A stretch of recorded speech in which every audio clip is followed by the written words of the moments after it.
దొంగలందు ఆ దొంగలు వేరు. తాళాలు వేసిన ఇళ్లకు కన్నాలు వేయరు. బ్యాంకులను కొల్లగొట్టరు. దుకాణాల జోలికే వెళ్లరు. ఒంటరిగా కనిపించే వారిని కూడా ఏమనరు. వారి టార్గెట్ అంతా లారీలు పడే. వారికి కావాల్సిందల్లా వంట నూనె ప్యాకెట్లే.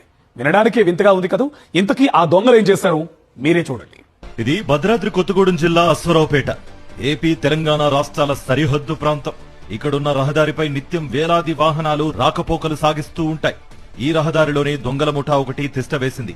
కేవలం వంట నూనె ప్యాకెట్లు తీసుకువెళ్లే లారీలను మాత్రమే టార్గెట్ చేసింది. రెండు రాష్ట్రాల సరిహద్దుకు ఇరువైపులా 10 నుంచి 15 కిలోమీటర్ల పరిధిలో ఇటీవల దొంగలు రెచ్చిపోతున్నారు. అచ్చం బీహార్ లో జరిగే దారి దోపిడీలను తలపించేలా కన్ను మూసి తెరిచేలోగా లారీల్లోని సరుకును మాయం చేసేస్తున్నారు. లారీ డ్రైవర్లకు కూడా ఏ మాత్రం అనుమానం రాకుండా కేవలం ఆయిల్ ప్యాకెట్లను మాత్రమే దోచేస్తున్నారు. గడిచిన 10 రోజుల్లో 3 లారీల టార్పలిన్లను కోసేసి 379 కాటన్ బాక్సుల్లోని వంట నూనె ప్యాకెట్లను మాయం చేశారు దొంగలు. చోరీకి గురైన ఆయిల్ ప్యాకెట్ల విలువ దాదాపు 10 లక్షల వరకు ఉంటుంది. తాము అనుక్షణం లారీలోనే ఉన్నా సరుకు ఎలా చోరీ చేస్తున్నారో తెలియక డ్రైవర్లు లబోదిబోమంటున్నారు.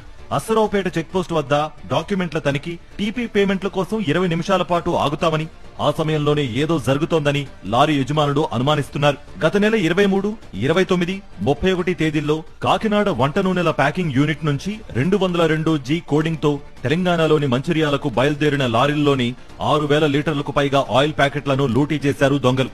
గమ్యస్థానాలకు వెళ్లే వరకు లారీల్లోని ఆయిల్ ప్యాకెట్లను చోరీ చేశారన్న విషయం డ్రైవర్లకు తెలియదంటే దొంగలు ఎంత పక్కాగా పని చేసుకుపోతున్నారో అర్థం చేసుకోవచ్చు.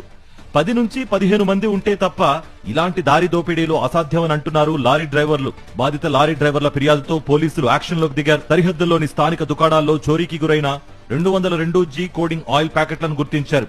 ఈ ఆయిల్ ప్యాకెట్లు ఎక్కడి నుంచి వచ్చాయని ఆరా తీస్తే అవి రాజమండ్రి డిస్ట్రిబ్యూటర్ నుంచి వచ్చినట్టుగా తేలింది. యూనిట్ నుంచి బయటకు వచ్చే ఆయిల్ ప్యాకెట్లు డిపోలకు వెళ్లకుండా అవి డైరెక్ట్ గా డిస్ట్రిబ్యూటర్ల వద్దకు ఎలా చేరాయన్నది తేలాల్సి ఉంది. బీహార్, ఒడిశాలో మాత్రమే జరిగే దారి దోపిడీలు ఇప్పుడు తెలుగు రాష్ట్రాల్లోనూ జరగడం కలకలం రేపుతోంది. మొత్తం 10 రోజుల్లో 3 లారీలను దోచేశారు. కేవలం ఆయిల్ ప్యాకెట్ల లారీలు మాత్రమే టార్గెట్ చేస్తున్నారంటే ఇంటి దొంగల హస్తం ఏమైనా ఉందా అనే కోణంలో పోలీసులు దర్యాప్తు చేపట్టారు. 10 రోజులుగా అటు పోలీసులు, ఇటు లారీ యజమానులు గాలిస్తున్నా ఫలితం దక్కకపోవడంతో బాధితులు కొత్తగూడెం ఎస్పీని కలిసి పరిస్థితిని వివరించారు. దొంగలను పట్టుకుని తమకు న్యాయం చేయాలని ఎస్పీని కోరారు. తెలంగాణ సరిహద్దు నుంచి సత్తుపల్లి వైపు 30 కిలోమీటర్ల పరిధిలో నిఘా కెమెరాలున్నా అందులో ఒక్కటి పనిచేయడం లేదని లారీ యజమానులంతా ఎస్పీకి వివరించారు. ఇన్నేళ్లలో ఎప్పుడూ జరగని ఇలాంటి దోపిడీలు మొట్టమొదటిసారిగా వెలుగులోకి రావడంతో పోలీసులు సైతం సీరియస్ గా తీసుకున్నారు. దొంగల కోసం పోలీస్ బృందాలు ముమ్మరంగా గాలిస్తున్నాయి.